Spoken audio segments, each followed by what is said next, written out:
the meeting to order. So, no maori mai, kia ora koutou, John. This is a really fun community board meeting. The fact that we can hold it in this lovely whare and be in Cadrona for the first time ever. So thank you for those that facilitated that as part of the community board's role in engaging with the community and having the meetings in the Wānaka-Upper and how we are now in Cadrona, and I am now on record of saying that we will try and have one in Makaroa next year as well. So let's see if we can really go far and wide. So wonderful here to be in Oro today for Cadrona. Linda, as a resident, would you like to give karakia for us today? Morning, Mr. Whakataka te hau, ki te uri. Whakataka te hau, ki te kotona. Ki makina tina ki uta. Ki mata rata rā ki tau. I hi aki anti atakura. Ki te o, I buka, I hau. Ui, ti hei luli ora.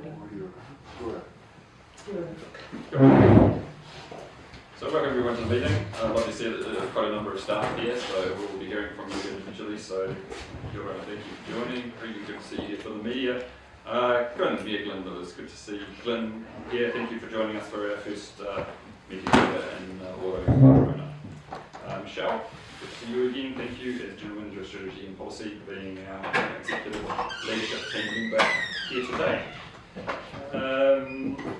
This meeting is being recorded, as we know, so it will be uploaded to the QLDC website, so everyone's aware that the meeting will be recorded on video.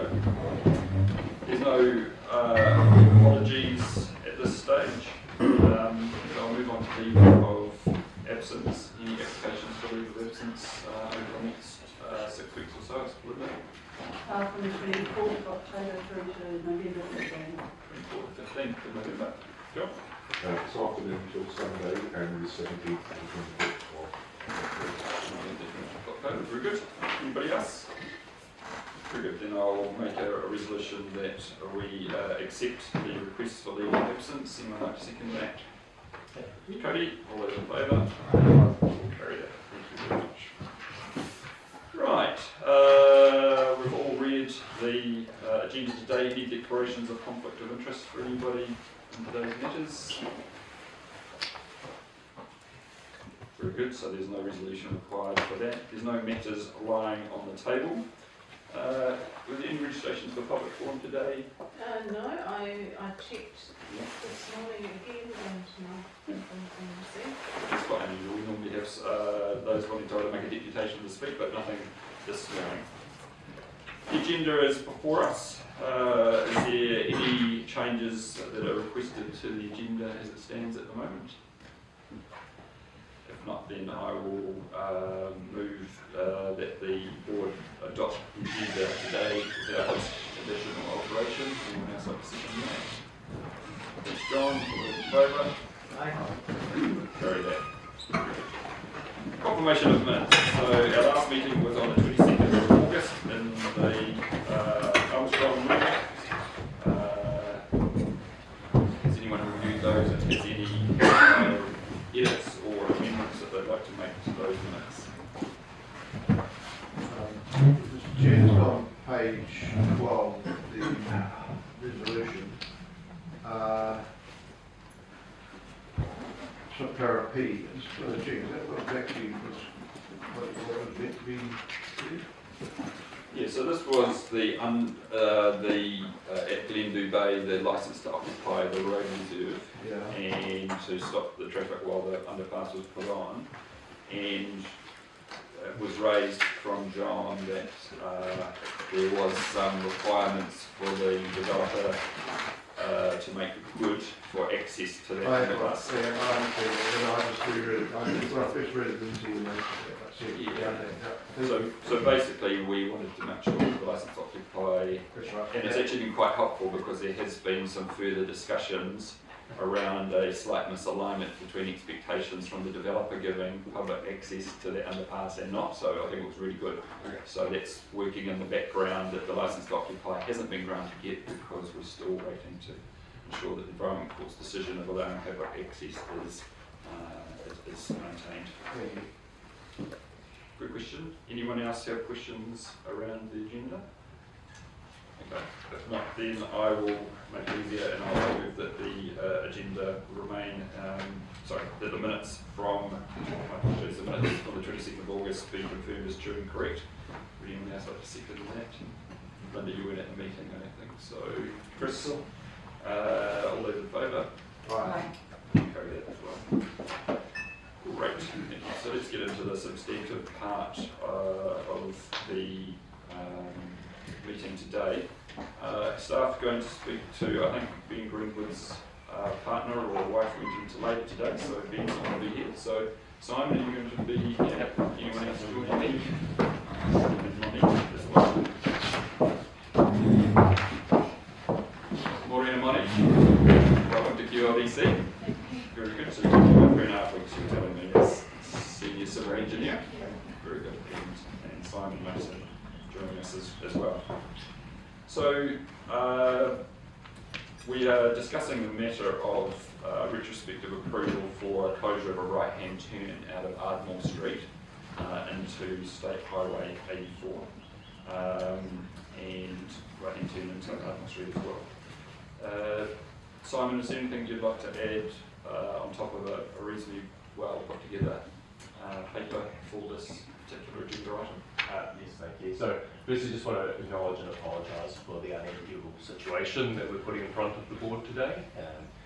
It is an honest error. It was missed as this project worked through that this formal approval was required. So again, apologies for the situation. Obviously no malintent. The project team did work through a really extensive options assessment here. It was a tricky situation, getting a safe crossing point here as part of the schools to pool active travel and then element for the active travel network for Wānaka more generally.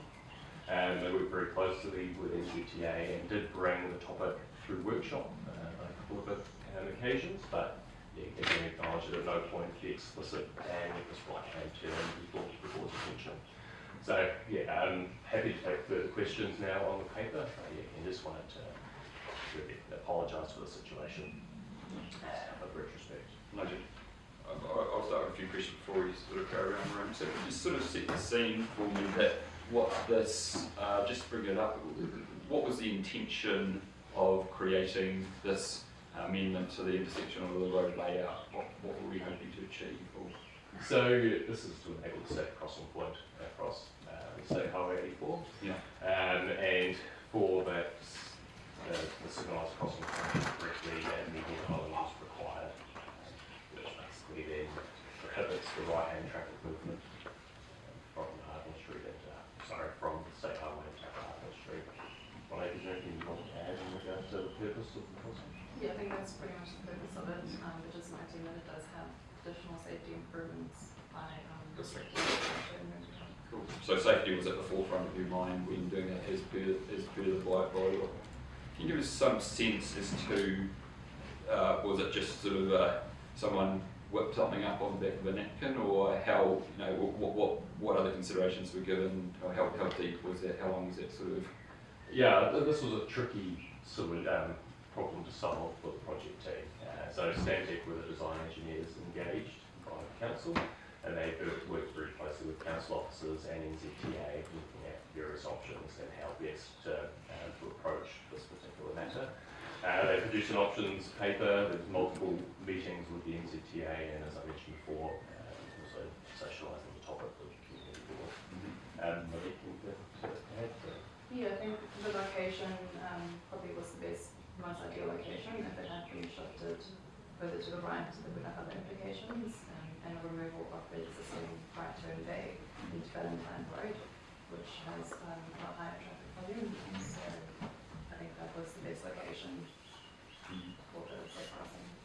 I was surprised when I read the traffic monitoring stats. I just want to make sure that was clear that there was only 14 at peak morning hours combined with the afternoon hours. There was only 14 vehicles that had done a right-hand turn there, and there was about 600 odd that had gone straight through that intersection.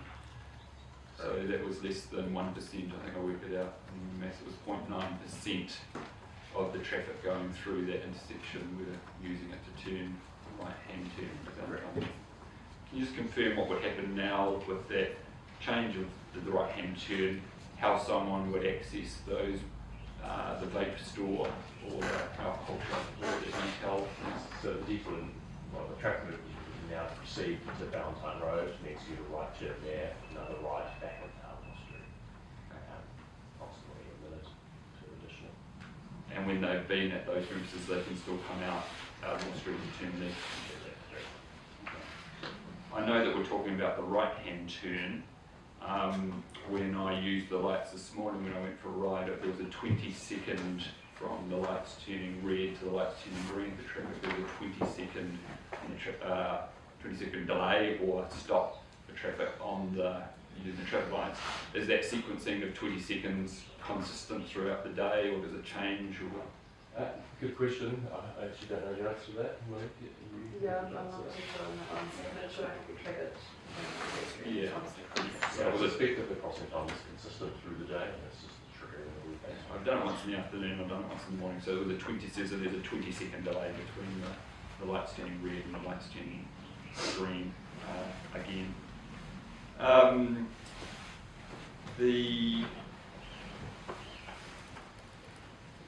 There was discussion a long time ago before I joined the community board about the Ardmore Street being closed completely. So there was advocacy around that there's no need for that Ardmore Street to even enter the roundabout, and you'd have to suggest that if a roundabout was going to be designed now, whether a 5 leg or 1, 2, 3, 4, where that 4th leg would make sense. What happened to the notion of closing Ardmore Street completely? Yeah, so I believe that was another topic that was discussed at the most recent workshop of November last year, after this crossing point came up, and how that may dovetail quite nicely with the future cul-de-sacing of Ardmore. At this stage, there are no plans to progress that further, and I guess that will be at the direction of the community board and the officers in the future as a subsequent festival. Still an option? Still an option. Okay, so there is an option to close it. So at the moment we're not closing Ardmore Street completely, but that was considered an option. Final question that I've got is, got an indicative cost if the right-hand turn into and out of Ardmore Street was to be remediated. What would the ratepayers be up for cost-wise to make that happen? Yes, so the cost of the infrastructure associated with the signalised crossing, islands, etc., is about $560,000, and the cost to remove it would be very similar. Okay. So if we make this decision today, It's about $500,000. so if we make the decision today to, one other quick question then, since it's been put into place, have you had any complaints or has there been any official correspondence through council about the way the intersection's operating at the moment? No, but I'll do that a bit. Okay, so just so I can understand, we're voting today on a situation that isn't causing any problems, it hasn't raised anything that's going to cost taxpayers $560,000 to remediate. Okay, I'll be voting in favour of it remaining as is, John. Yeah, just one point of clarification for me. State Highway 84 finishes at the roundabout. Correct. So is this a road that council has control over, and this is a road that NZTA have control over? This is a road the NZTA has control over. So why is this even before us? Because you're talking about it being a road that council has control over. If we have no control over It this, has implications for the local roads. That's what we're trying- yeah. Yes, the delegation still sits under the law. right, thank you. What? Just to follow on, maybe just on the sequencing of the lights, it's a 20-second type thing, and most of the road there. So is that the shortest period, safe period for pedestrian lights, or you're not able to tell that? I can't answer that. Can we go But we 15 can or definitely later? find out and have a look if there's any opportunities to optimise. Okay.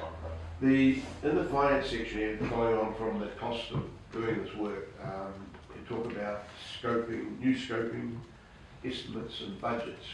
So if it went to that extent, what would be the process then? Would that to get a budget that maybe we haven't got funding budgeted for or something like this? So Yeah, so obviously a new budget would need to be secured, and that would be through a reforecast process and would have implications on the LTP more broadly. There is item under the workshop later today to discuss implications from the LTP, and so that would need to be factored into thinking how we approach what to do with the local share. So what are the legal implications though on the bylaw and the right turning? The reason we're here and got this in front of us is because we blocked off part of the road. So what are the legal implications and timeline for, say, not doing anything? Because it's going to take whatever the decision is, if it stays, if it's approved, okay, that's done and dusted. If it's not, what are the legal implications? Well, under the bylaw, can we leave it to the next LTP, for example? Yeah, I think the council would be able to make those decisions. I would need to seek some additional advice there. So, That's right. Yeah, do we have, just for information, do we have, by any chance, have any traffic counting of active travel counters on the new active travel path at this stage or not yet? Do you know any history on that? Of how many people are crossing that point? no, I think there's consideration of installing traffic counters as part of using the residual budget for transport choices. I need to confirm that. Thanks, mate. Choice. Great. Thanks, Chair. Just with respect to the report we've been put to the board, I'd just like to ask a few questions on how this was evaluated. Page 16, paragraph 8 acknowledges the public interest in a safe and efficient road transport system. There's a primary consideration, but the report does not address efficiency. It only addresses safety, the safety aspect. Clauses 9 and 10 do not address efficiency at all. And again in paragraph 15, only safety issues are addressed. The board has been provided with no information on the impact of a change on the efficiency of the road network. As an aside, I guess I've operated my business on that corner for 25 years, so I do get to observe traffic's movements, and I do note this serious congestion occurring at times, even though it's not peak season and the roads aren't busy. If we move on to page 16 on paragraph 11, it limits the assessment of effects on members of the public to residents and businesses of Adler Street. It does not address the bigger picture. And I understand some first responders were never ever informed there was going to be roading changes. The only information they got was from Fulton Hogan, the contractors, prior to them starting work.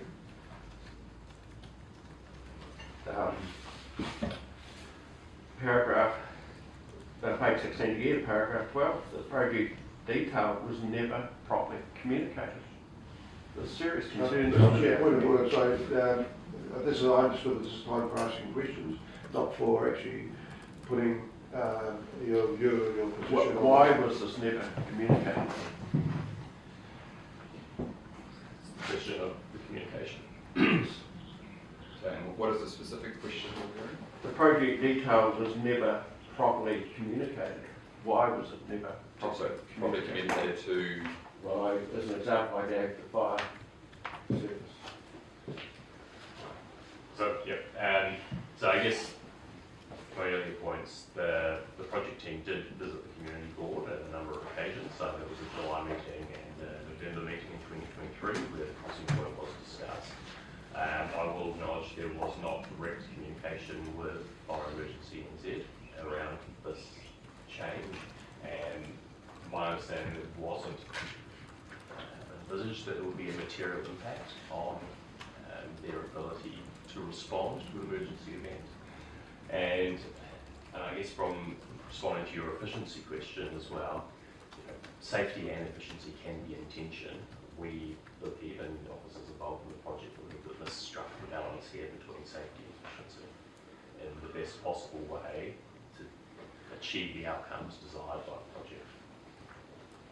Just referring back to your comment that it was discussed with the community board in particular, can you remind me what board meeting it was discussed at? Because I have no recollection of it, and I'm not sure whether other members do have workshop.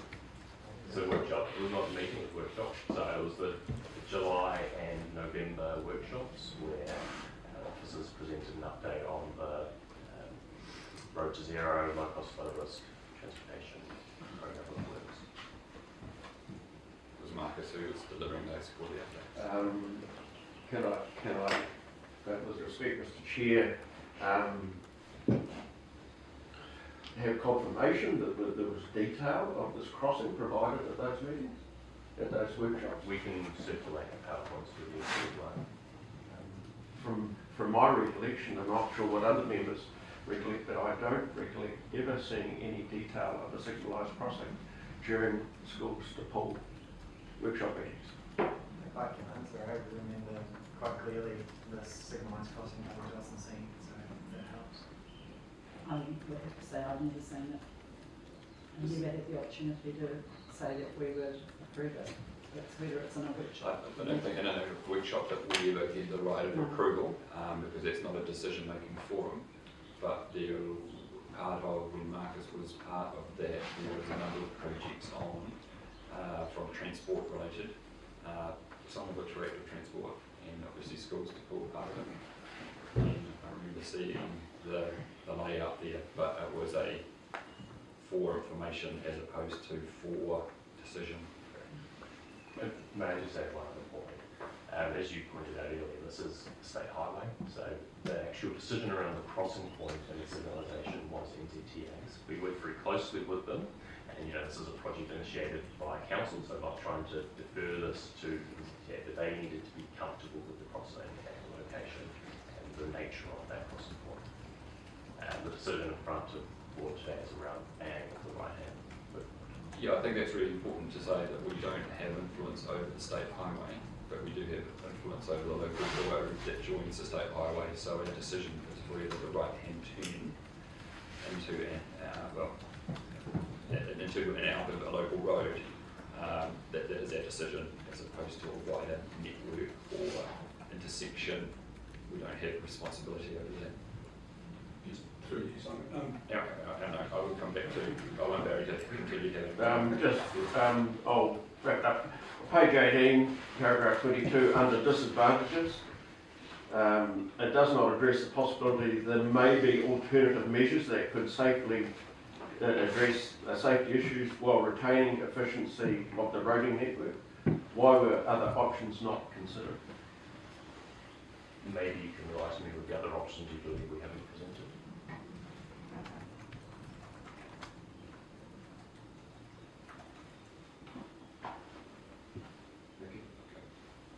Linda. Thank you, Mr. Chair. That would be one of my queries too, around the disappointing for the lack of consultation with the community board and actually having the opportunity to review and have input into the actual layout and location. For me, other options that could have been considered, for example, that pathway at the bottom of Hillett Street, turn left and go up to Anderson Road, traffic lights, cross at the traffic lights, come back down onto Valentine Road.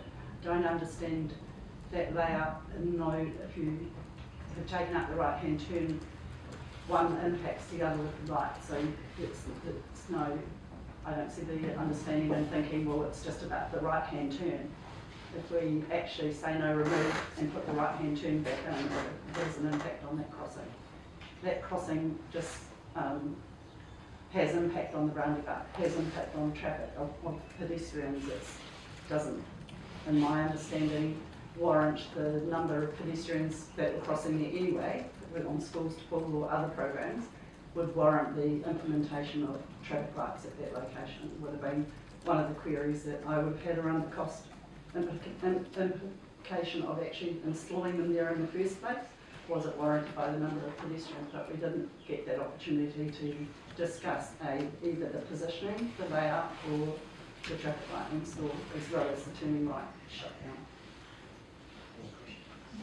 Any questions? My question around that was just what other options were considered. Was there no other options being considered for layout?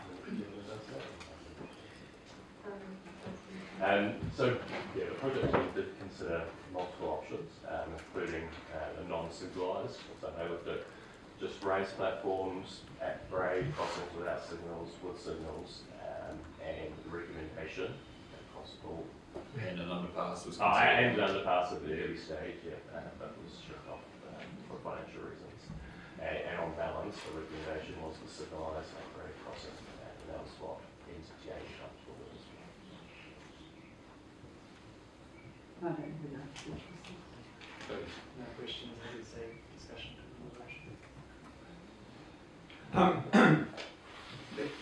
Most of my comments are coming from a number of local people that have raised concerns with me about the this site and also the lack of turning and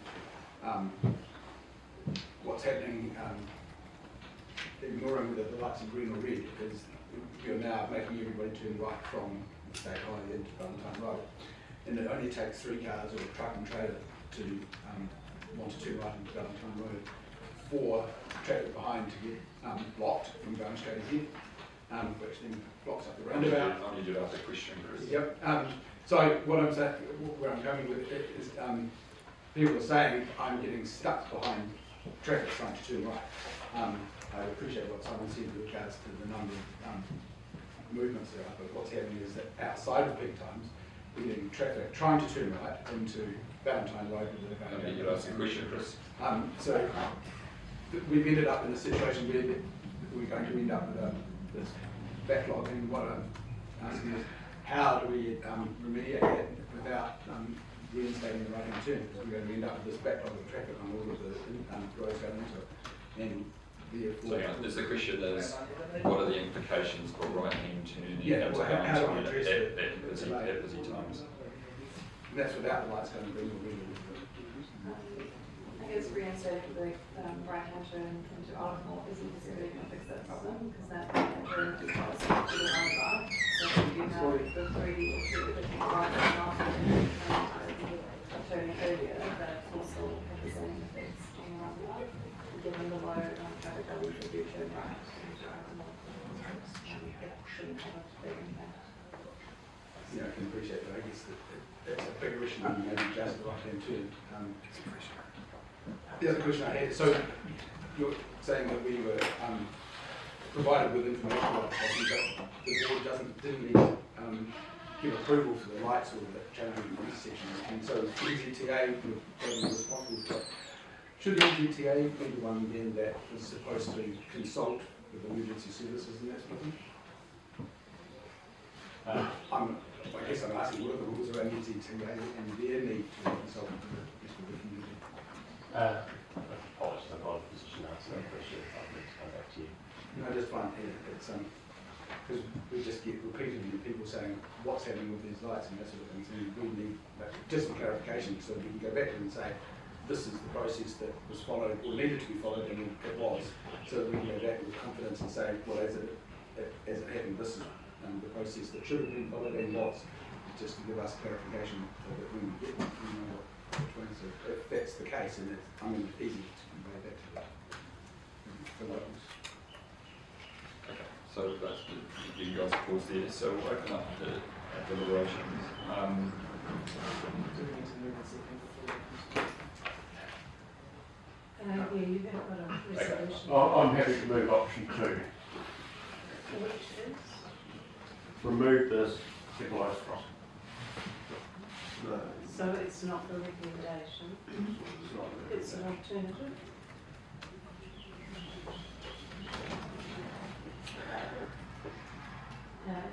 Is there a seconder? So it's moved by Barry and seconded by Chris. So we can open deliberations now. Okay. Yes. I do want to know, Chris and Barry, that you are on record this morning in the media for having predetermined what your decision was going to be. And I feel a little bit uncomfortable with that when we understand that the need to come to community board meetings with an open mind and having already said that the decision had already been made in your mind without being open to listening to staff feedback, puts us in a pretty compromised, in a compromised position from my reading of that. While the reader has said that we were predetermined, our conversation with them was more along the lines of, we are concerned about this, and without any appropriate answers, that we didn't debate it, we were heading, and at no time did we actually say, we are going to vote. That was what was reported. Yeah, I understand that. Okay, that was the best thing. Barry, I also just have to say, Barry,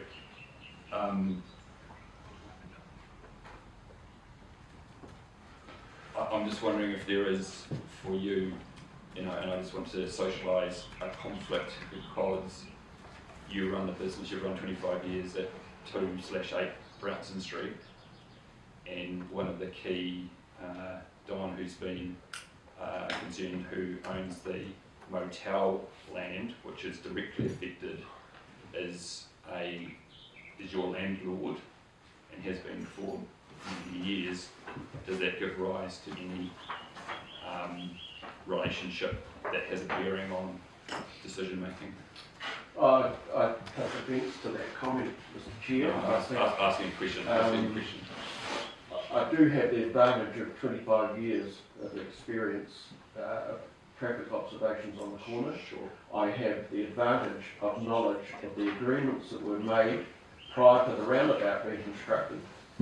And the agreements in particular was that access to the motels would never be restricted. And I don't know if you recollect at the time, but there was limitations on the number of entries and exits into roundabouts in terms of design, and the owners of the what was the Barris Hotel building over the road successfully got a resource consent for a fast food outlet, which enabled them to get an outlet, an exit and entry onto the roundabout, which is contrary to the rules of the time. So there was a lot of history to that roundabout construction. The owner of the land actually provided land to enable the roundabout to be constructed. So I think that rather than express criticism, I think I would expect some respect for the extent of knowledge that I have regarding the history in the background to that roundabout and intersection construction. No question about the institutional knowledge, Greg, but the relationship between a key stakeholder who has requested council reconsider the right hand turn and that relationship there. I just wanted to raise a question with you whether that relationship of landlord and tenant gives rise to any anything that can influence or perceive to influence a decision we're about to make.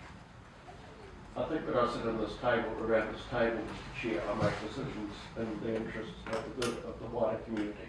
Cool. Great, thank you.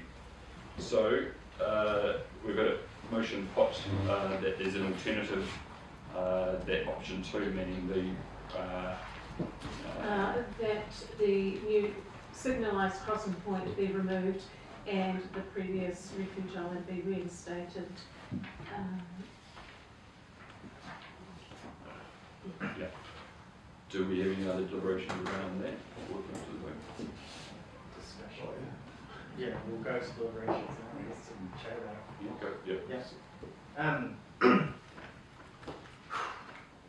I appreciate the remorse that you're sharing about the level of consultation. I went to this intersection this morning, it took me 2 minutes to turn left until someone let me in. And that was because people slow down for the roundabout, and I've never, even before this was the case, turned right out of there just because ever since the roundabout's been built, it's dangerous. I think it's crazy to think that we should go back on this because this is how I drive intuitively anyway.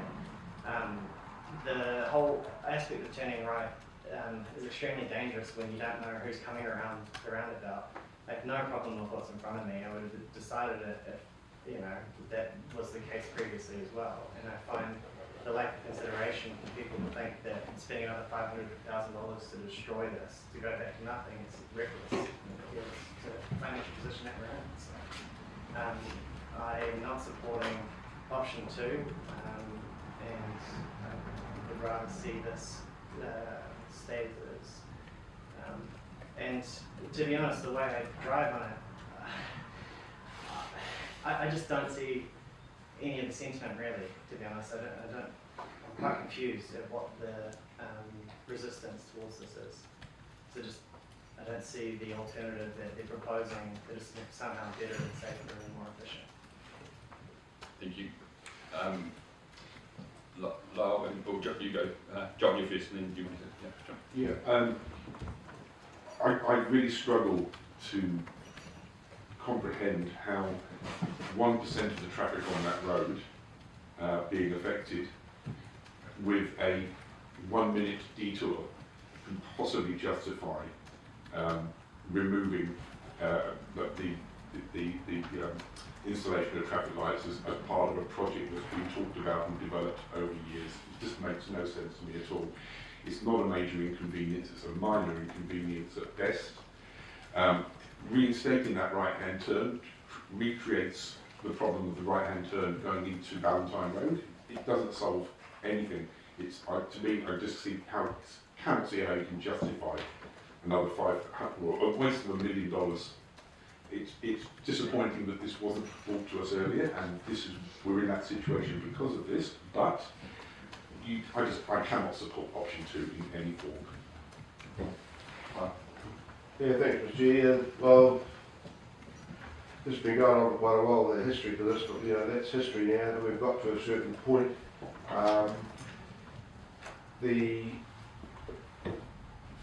It comes down to what we talked about earlier, the cost, the legality of it. I know I've had a lot of approaches from people saying, well, why did you put the lights here? Well, I'm not the expert on it. The lights are there. The right turn, I've got no real problem with the right turn. I know it does impact some of the businesses, but as we've been shown, the traffic count there is not that high. The impact of trying to turn that right turn by removing the lights and the cost of it, I don't support. I am in favour of actually turning the lights off for a period because the traffic count on the active travelling is very, very low at this stage. If we take the lights out or remove that crossing point, we've still got to go to the cost of putting a crossing point in some stage somewhere else. The crossing point still function there without lights, with the lights turned off. We've got busier crossing points down Brownson Street where the traffic is actually most probably travelling faster, where there's a lot more active or people crossing the road and we haven't got lights. But at some stage in the future, we either use the lights there or maybe somewhere else. But at this stage, I couldn't support spending that much money removing that what has been done, rightly or wrongly, in the minds of the public. But we've got it. So yeah, I don't support the resolution as it stands. I would support one, but I'd still like to add a condition, possibly after further comment from other members, of whether we have the lights turned off till further notice and subject to a community board approval in the future after further assessment and traffic counts on the active travel path, and also seeing how that intersection works. Because we are looking at other traffic control measures around town too. We've still got to address other intersections. We have got the travel demand management thing to try and deter people from driving into town. So we've got to take a breath, do some more of that work. Ideally, I would like to see the lights turned off until we've done some more of that work, but don't go to any cost of removing it at this stage. I would support Paris. Thank you on the condition of, for me, it's the no right turn is basically the island in the middle of the road. If that's really $500,000 to remove, I would question personally that gold figure. They just seem to be figures that are pulled out of the sky. The complication of the crossing there is around safety issue and traffic management around the roundabout. I think, if the traffic lights were warranted in the first place, or if the community board had that tabled, and I don't think it would have been supported in the first place, and then to come back at the community board with, well, if you choose to remove it, it's going to cost the community $500,000. That's not on the community board. is just due to the lack of consultation in the first place, and I think businesses operating there would have been key stakeholders and should have been in the discussions of whether the lights were installed in the first place, and sadly that hasn't occurred. However, I still question the positioning of that particular crossing and why it wasn't considered further up on the brow of the hill, even before the Valentine Road, would have been a better location. So whilst it's in between the two, it's neither option 1 or 2 for me. It's just another consideration of why they were put there in the first place, and can we simply remove the traffic lights? That would be a good start for me, and consider another crossing elsewhere up the hill. It's just too close to the roundabout. We're already within those, whatever number of seconds it's been monitored as. I see the traffic regularly backed up down to ANZ because of 1 or 2 people crossing the road. Okay. I'd like to remind us that the decision in front of us is about removal of the right-hand turn, and that the But one impacts the other. If you remove the right I'd like to remind everyone that we are making a decision on the right-hand turn, and the traffic lights are on the state highway, and they are NZTA's responsibility. We don't have the ability to make decisions around anything other than the right-hand turn.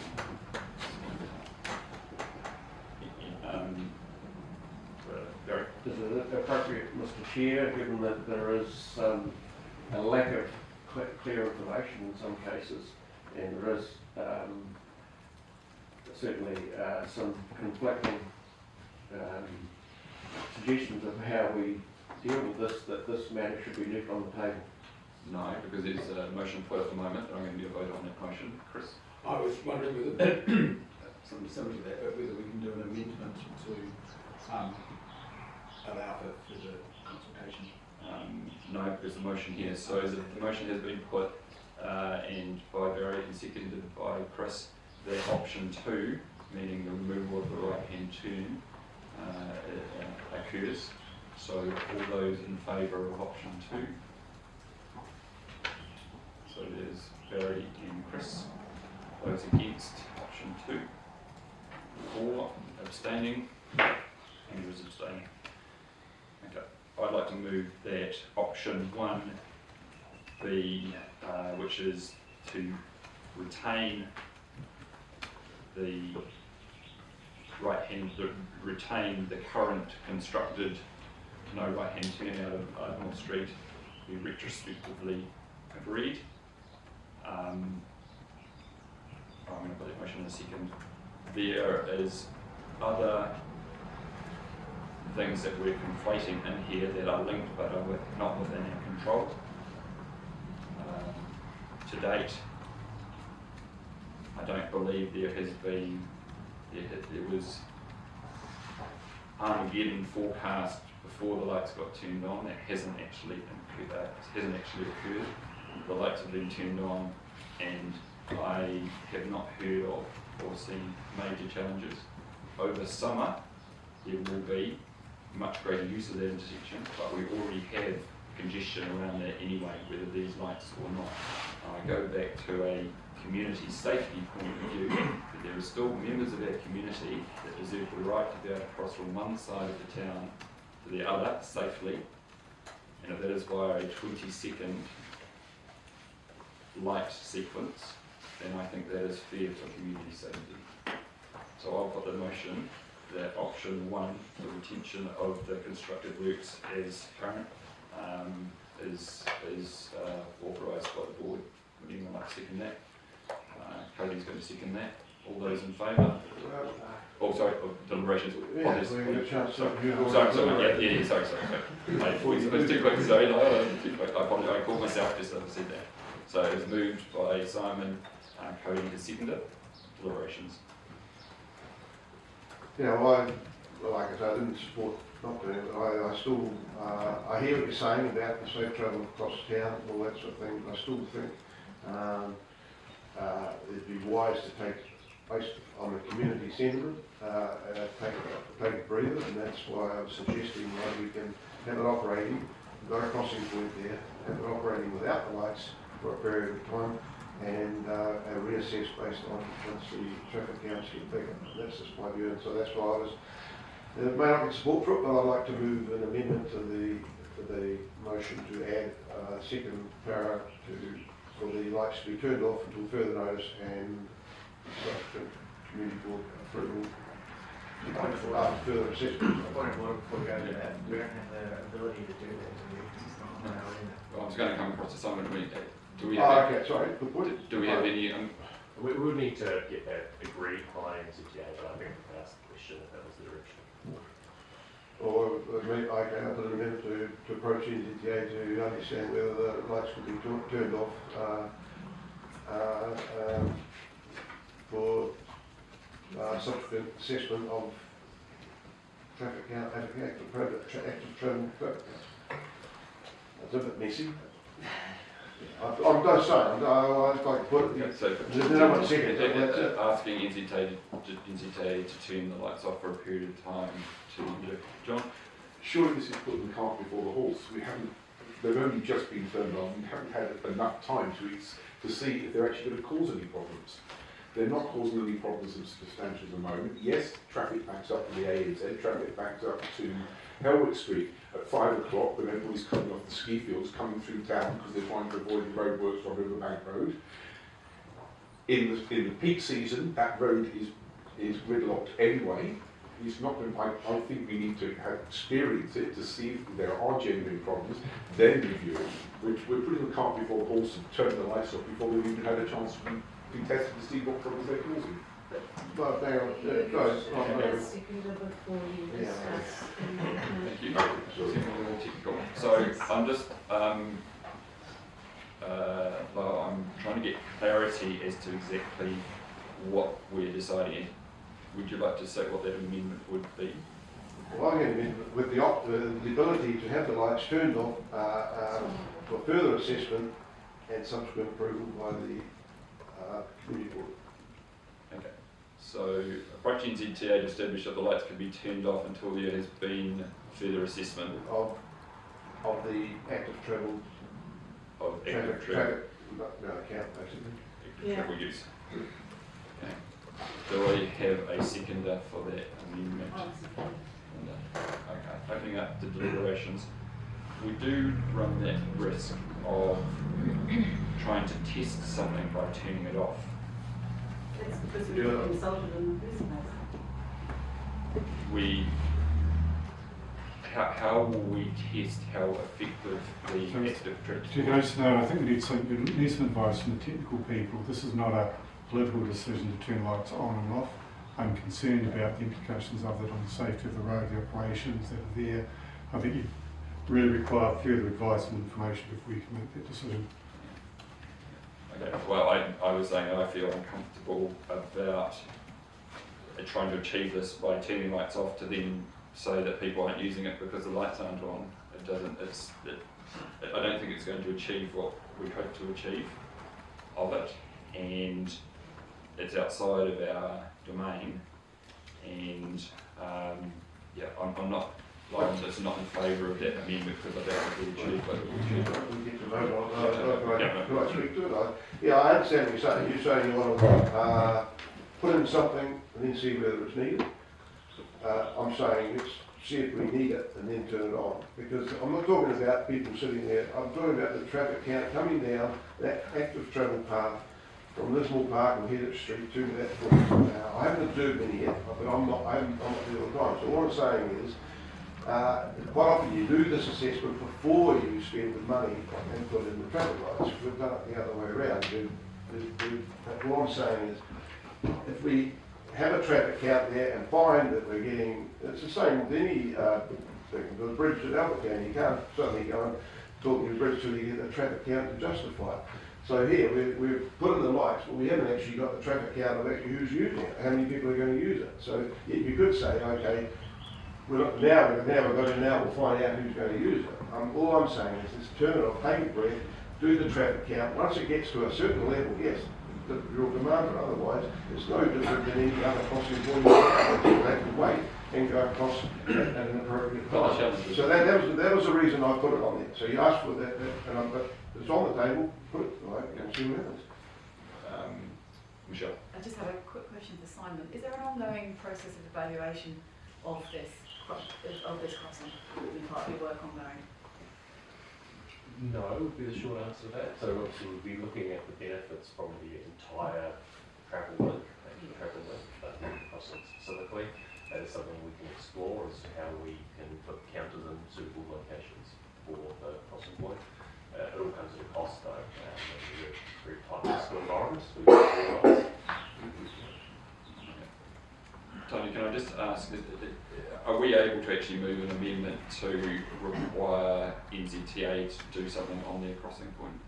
I don't think you've got the ability to require NZTA to do something. Okay, can we ask? So we've got the ability to ask? Could do, but there's also the option of actually asking for a report on the operations of the traffic lights in operation. The issue with traffic lights, and obviously, is that people may not use that route if there are no traffic lights there.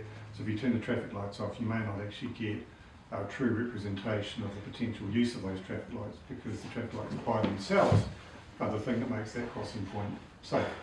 So another alternative would be for the board to ask for a report after 3 months, 6 months on the operations of the traffic light, which may provide better information around the benefits or otherwise of that. I think it's exactly the point. What I was trying to say is that to test whether the traffic lights are being used or not is to leave the traffic lights on as opposed to turn them off. Yeah. Well, yeah, we turn them off, we're not actually testing whether the traffic lights are being used or not. Just one concern I come back to is the emergency services and their comments as well. Given particularly fire, given the proximity to the lights in general, and their ability to respond within their desired time for the engines to leave and cross the street or go down the roundabout or whatever it's meant. I think some more conversation would be useful as well. Whether the lights are on or off. Can I respond to that? Yep. If there's a fire emergency and the lights on, then go through red lights. They can't get around it. You can't get around. So If it's blocked up. Yeah. Coming back it's to. blocked up from the track though. But you mean, So hang on. Yeah. We are having to deliberate on a right-hand turn out of Ardmore Street. yeah. We are not able to relitigate the decision made around that. It is NZTA's responsibility, and it is not within the paper that has been put. So I'm going to go back to, do you want to still put that motion of amendment live? No, if we could, I still think it's good that if there is some sort of, what you just talked about at the end there, reporting on the, I don't want to spend a whole lot of money on it, but we do need to be able to present to the public something about functionality and all of that. Can you take away that request and guidance from the board that we monitor usage Happy to take that away.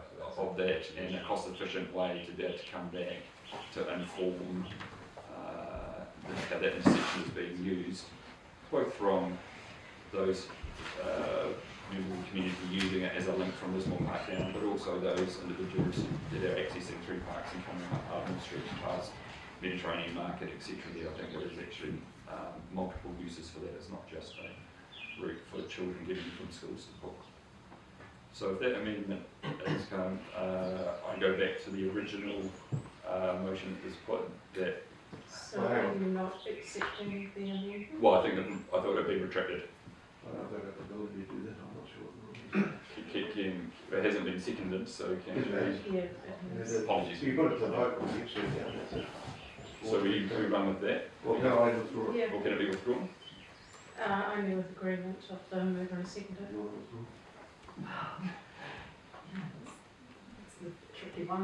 Since we've heard the deliberation. Because if I then have the option to go back and then cast my vote to say that I'll go ahead then with the right turn being removed from Ardmore Street, because then that will impact the lights.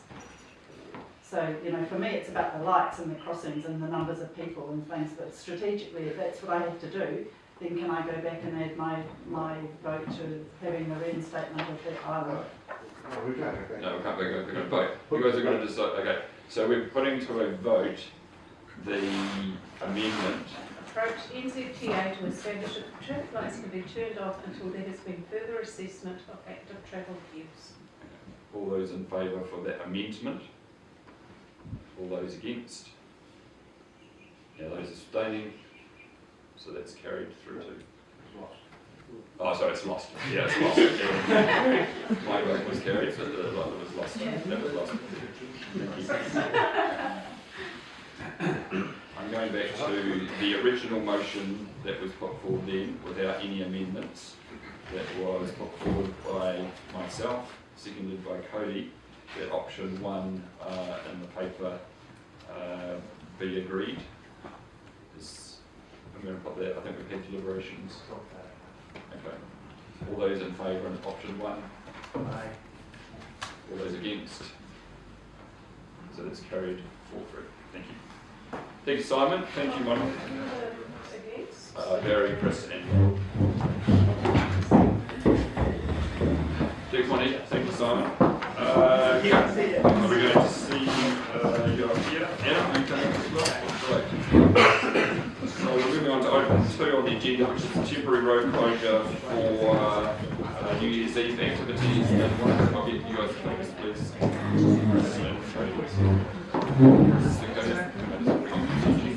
Thank you, team. Is there anything else you'd like to add to the paper? In fact, why don't you introduce yourself so everyone knows? Appreciate that, Chair. You're quite good to do that. Quite indulge you in that. So, firstly, I just want to give my thanks and araha to Kim for the last 6 months or more of her diligently doing her LTO for us. So, yes, she's on to her next adventure, the maternity leave, and stepping into her place. I'd like to introduce Adam today, who going forward will be coming to these, Chair, to present on our behalf. So, yeah, well done, Kim, and all the best, Adam. Yes. Thank you for that. Kim, anything, I think I know the answer to this because we've been through this little dance before. Anything else you'd like to add to the paper that you put forward? Nothing additional this second. Fantastic. Okay, so this is to consider, continue with the road closure layout that we've had over last year. That tended to work well. Is there any questions anyone has for Kim and Adam and the team around the road closures? I just had one. Can you remind me of what time Howard Street has been closed in the past? So Howard Street was only closed during the majority. So that's 5 o'clock. Is that what we're doing? From 5 o'clock? Sorry, I just couldn't remember. And that's what we've done before? Yes, yeah, same as last year. There was an hour operation open between Ardmore and Howard between 4 and 5 last year, and we removed it due to safety concerns and traffic management. Yeah, my concern doesn't affect my business personally, that the Paper Plus were quite vocal about things being closed. If it starts at 5 o'clock, if that's what we've done before, then they'll be fine. So, I just couldn't remember what the time was like. I'm just looking. Safe code, isn't it 1500? That's the In the document, yes, it's been amended in the report due to requests from stakeholders. Yes. Other questions? Okay. So I think that it worked really well last year. It provides a safe environment for all those members of the community and visitors coming to town, ensuring that their ability to move around is not compromised by sort of vehicles at those particular sort of pinch points. So would anyone like to move that we accept the report as is for the temporary closure of those roads over New Year's Eve? Chris, anyone like to second? John? All those in favour? Anyone against? It's carried unanimously. Just a comment, referring to the log cabin later on, we need to get a new term now. Log cabin's gone. There'll be a few people in town that will say, what log cabin? How would we say it? Lay-by? We suppose we could say it's the land adventures lay-by or something like that. Yeah. The lay-by, maybe we just call it the lay-by. The lay-by, no, I can write that. Thank you. Well done, team. Well done. Thanks for putting it together. Good to see you. Good luck. Okay, so I'll move on to the Chair's report. And the first thing, Chair, I'll just ask Sylvia, just come up briefly just around this Wānaka community plan. We know that this has been 2 years in the making. We appreciate the hard work that's gone into that. Oh, you've got presents. Did I come up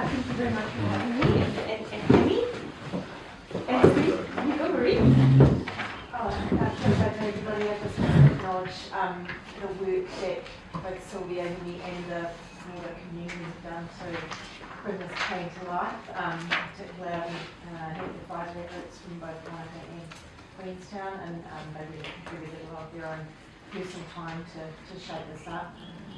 This is an important milestone for our team and for the council. It's really acknowledging our respect and our desire to support newcomers into a rapidly growing community and how important that is. And just really acknowledges the work that we all need to do to make this place, continue to make this place a great place. Nice. Sylvia? Just to let you know that I'll be giving you some copies if you want to. The next step that you will see probably a tangible piece would be a newcomer's guide. So we're already working on this, so this will be something tangible coming out of the plan in the short term for you, plus other stuff. This is just to share the good news. Thank you for having us share. Emmy?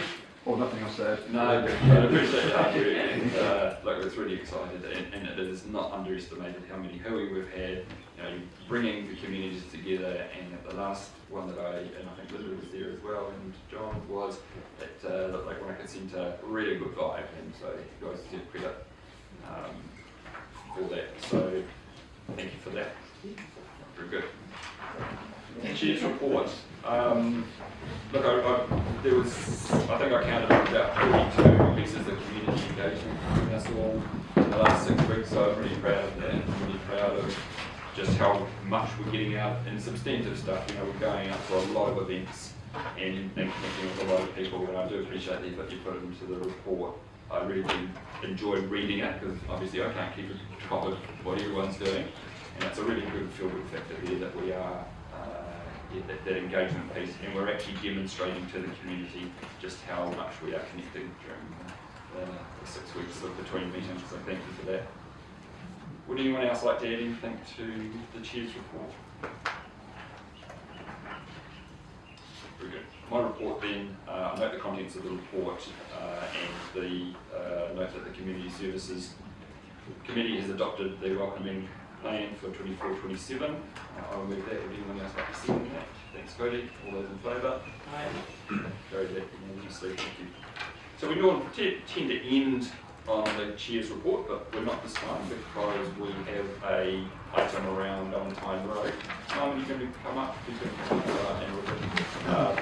Because there might be a need to go into publicly excluded, but hopefully we won't need to do that today. That's why we've back-ended the meeting with this. Kia ora, kōrua. Joining us as well. Does everyone know Roger?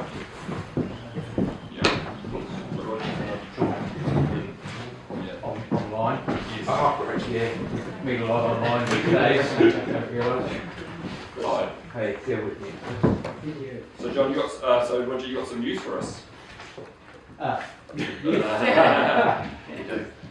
promoted to property director. Well done. So, Well done. thank Yeah. you. I think when it was advertised and stuff, there was a few people around this table who were probably going, what should be good with that? So I'm hoping, please, that's gone through. So congratulations and Thank you very much. well done. Okay. So just setting the scene. Again, this isn't meant to be a Mutual Admiration Society meeting, but you know, you guys heard our desire to move with agility and to really reflect the community's desire that we make some faster progress on Valentine Road, and being pragmatic about the fact that we had a developer there that wanted to partner with us. So you heard that, and you know, we've moved, for council, moved relatively at pace, so thank you for that. Appreciate the paper you put together. Is there anything you'd like to add before we open it up for discussion? Yes, actually. It's okay. I won't say a bit of statement because I don't normally read off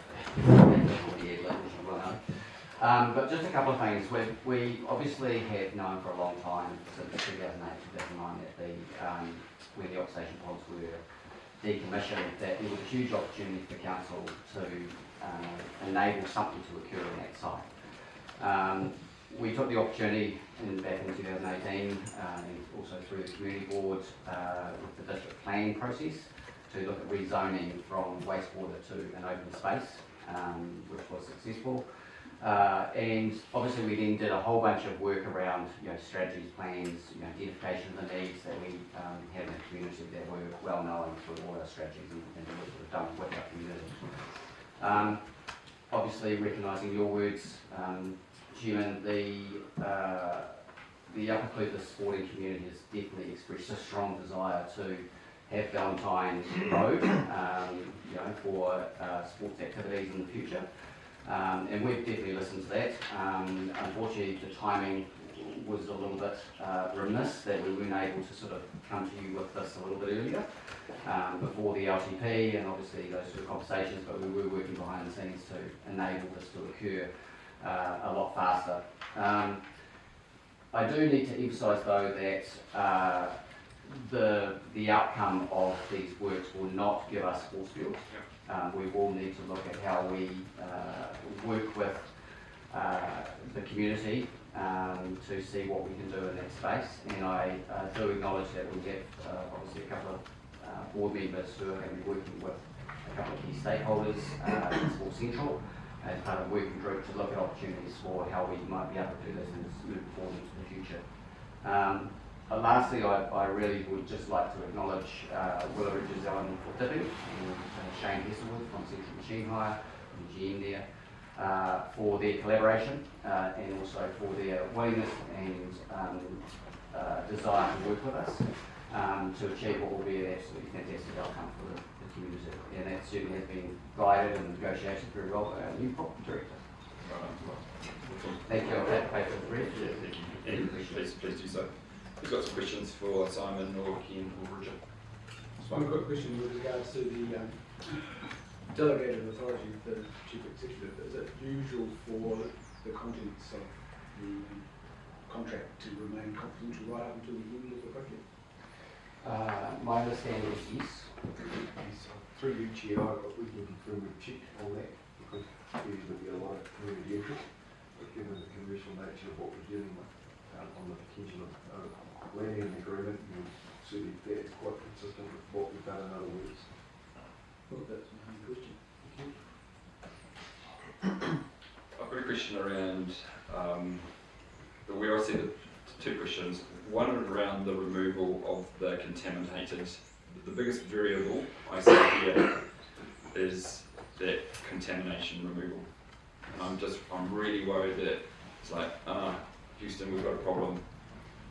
It's far worse than we imagined. We did all the testing, we did all that, we thought everything was in certain sites, and suddenly we start digging and it just turns into a nightmare.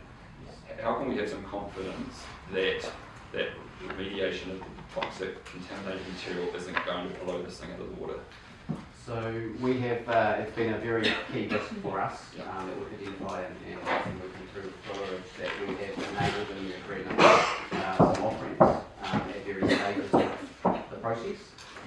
Should the contamination come back at a higher level than what we expected and the cost certainly higher, then we have the ability to either walk away from the agreement or address that at that point in time. So we will be very much working through a step-by-step process.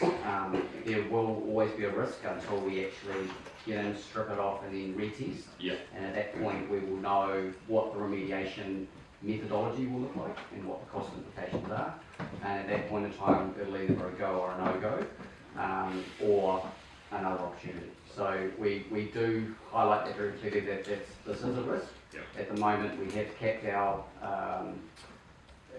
contribution. Yep.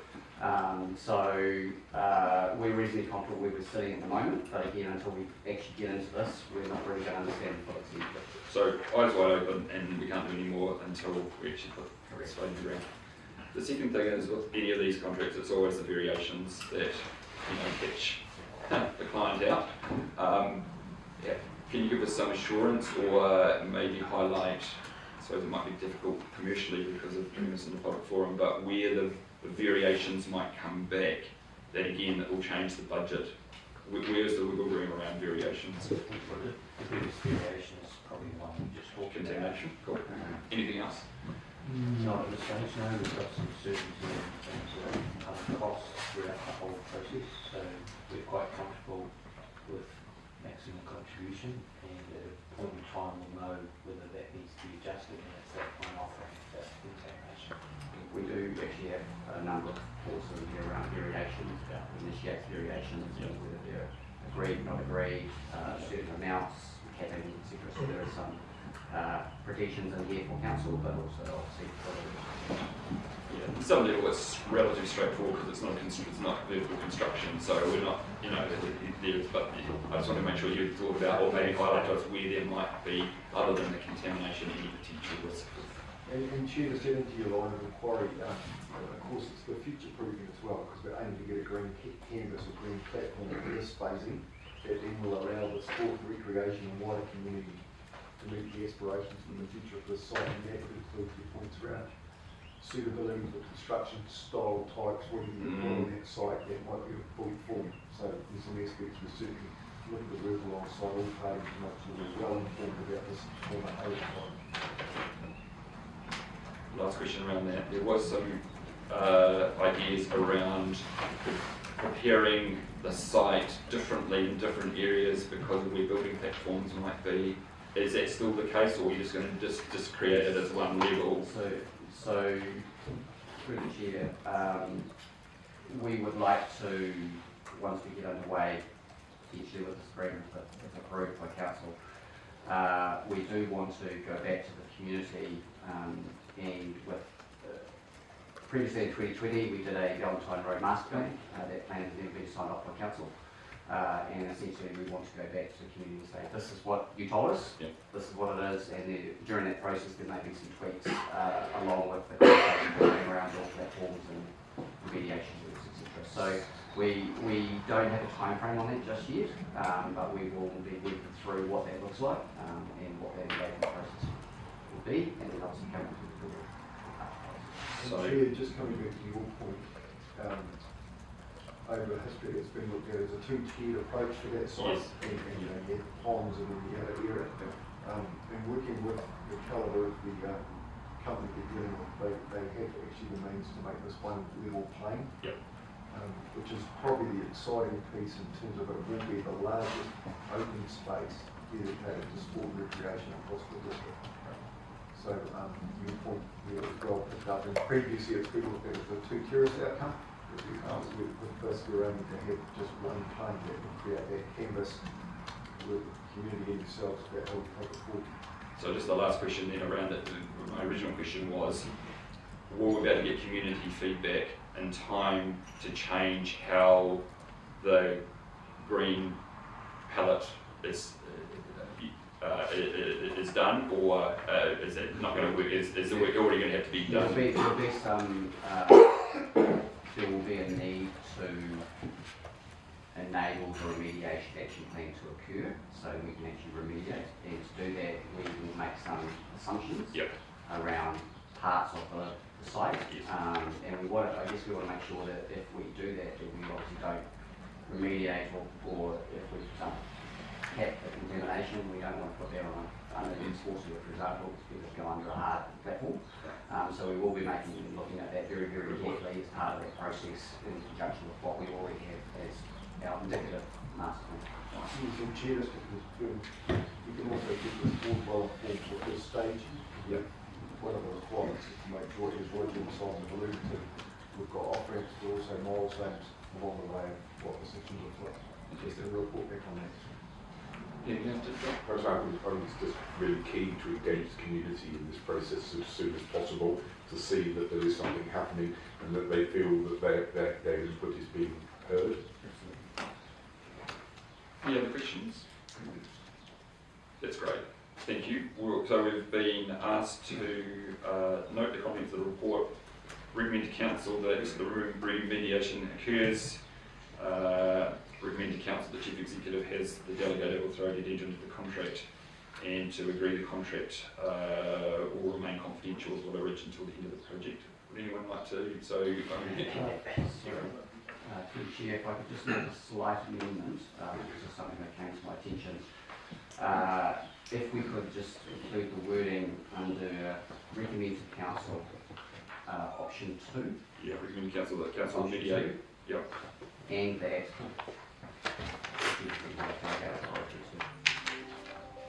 So I'm lost me a little bit here. Sorry, on page 40. Under number 3 on the recommendation, recommend to council. Under number 3, yep. Recommendation to say recommend to council option 2 and that the chief executive. Okay. So option 2 is essentially which is recommend council into the commercial agreement with Willow Ridge Developments Limited to remediate and complete earthworks at 101 Valentine Road. Okay. So we've already got that as option 2 anyway, haven't we? We recommend to council that we're going to do that, and then we'll recommend. So It's just making doubly sure. It's just making Because sure it it's is very, very aimed clear at around you look at the options okay. and recommend the options. Okay. We'll recommend to council that option 2 occur as well. Lyle, do you want to move that? And John, since you're part of this sort of subgroup, yeah, I'm going to second that. Any deliberations? Otherwise, we'll move to vote. All those in favour? Anyone against? It's carried unanimously. Well done. Thanks, thank you. Really exciting. Good milestone. Thanks. Good luck with council. Well, it's a little bit later than the agenda, so I'll call this meeting closed at 11:16, and then we'll move into some